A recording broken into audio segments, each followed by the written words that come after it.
Hello guys, welcome to my new blog. তো আজকে ছিল ঈদ, আর আমার এই বান্ধবী আমাদের প্রত্যেককে ঈদের জন্য ইনভাইট করেছিল ওর বাড়িতে।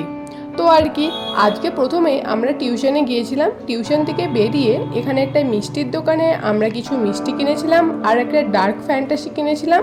সেটা নিয়েই যাচ্ছে এবার ওর বাড়িতে। আর সত্যি কথা বলতে, এর আগে আমি কোনো দিন ঈদেতে কারোর বাড়ি যাইনি, কেননা কেউ আমাকে ইনভাইটই করেনি।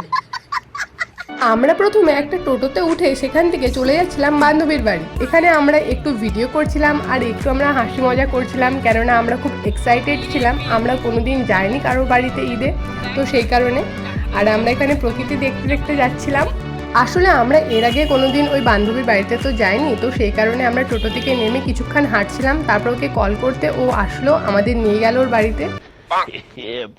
তারপর ওর বাড়িতে পৌঁছে গেলাম, আমরা কিছুক্ষণ রেস্ট করছিলাম। তারপর ও এখানে আমাদের জন্য মাজা নিয়ে আসলো। তারপর আমরা সবাই মিলে এখানে মাজা খেতে থাকলাম। তো চলিয়ে শুরু করতে हैं। তারপর আমিও চিয়ার্স করে মাজা খেতে শুরু করে দিলাম। আর তারপরে ও একের পর এক খাবার আনতে শুরু করলো। এখানে কয়েক রকমের মিষ্টি, লাচ্ছা আর সেমই আনলো। তারপরে আমি আর বান্ধবী এখানে একটা মিষ্টি খাচ্ছিলাম। মিষ্টি খেতে খেতে একটু আমরা ভিডিও করে নিলাম। তারপরে এখানে আমরা আরও একটু মিষ্টি খেলাম, তারপরে লাচ্ছা খেলাম, তারপরে সেমই খেলাম। আর আমরা এই খাবারগুলো খেয়ে শেষ করতে না করতে ও আবার কেক, চিপস, ডাল ভাজা, ঝুরি ভাজা এইসব এনে আমাদের জন্য দিয়েছে। এমনিতে এত রকমের মিষ্টি দিয়েছিল, তারপর আবার রসমালাইও ছিল। আর রসমালাই ছিল আমাদের সকলেরই খুব ফেভারিট, তাই রসমালাইটা আর কি ছাড়া যায় বলো, তাই আমরা ওটাও খেয়ে নিলাম। তারপর আমরা নিজেদের মধ্যে কিছু গল্প, আড্ডা, হাসি ঠাট্টা করলাম। আর ওর মা বাবার সাথে আমরা কিছুক্ষণ গল্প করলাম, আর তারপরে বাড়ি ফিরে আসলাম।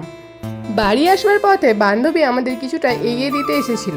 অ্যাকচুয়ালি ও আমাদের আগের বারেও ইনভাইট করেছিল, কিন্তু আমরা যেতে পারি না। আর এইবার আমাদের যাওয়াতে ও ভীষণ খুশি হয়েছিল। আর দুপুরবেলা আমরা টোটো না পাওয়ায় মারুতিতে করে আমাদের বাড়ি আসতে হলো। বাপরে বাপ, কি গরম! रुको जरा सबर करो बोला धक्का बुक्की नहीं कर। আর সেখানে কোনো রকম টোটো না থাকার জন্য আমাদের মারুতিতে করে বাড়ি আসতে হলো। কি করা যাবে বলো, তবু তো আসতে হবেই, তাই না?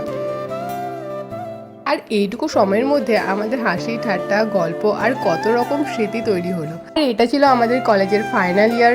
তো জানি না 1 বছর পর কে কোথায় থাকবো, কি অবস্থায় থাকবো, তবে বন্ধুদের সাথে কাটানো এই স্মৃতিগুলো মনে ঠিকই রয়ে যাবে।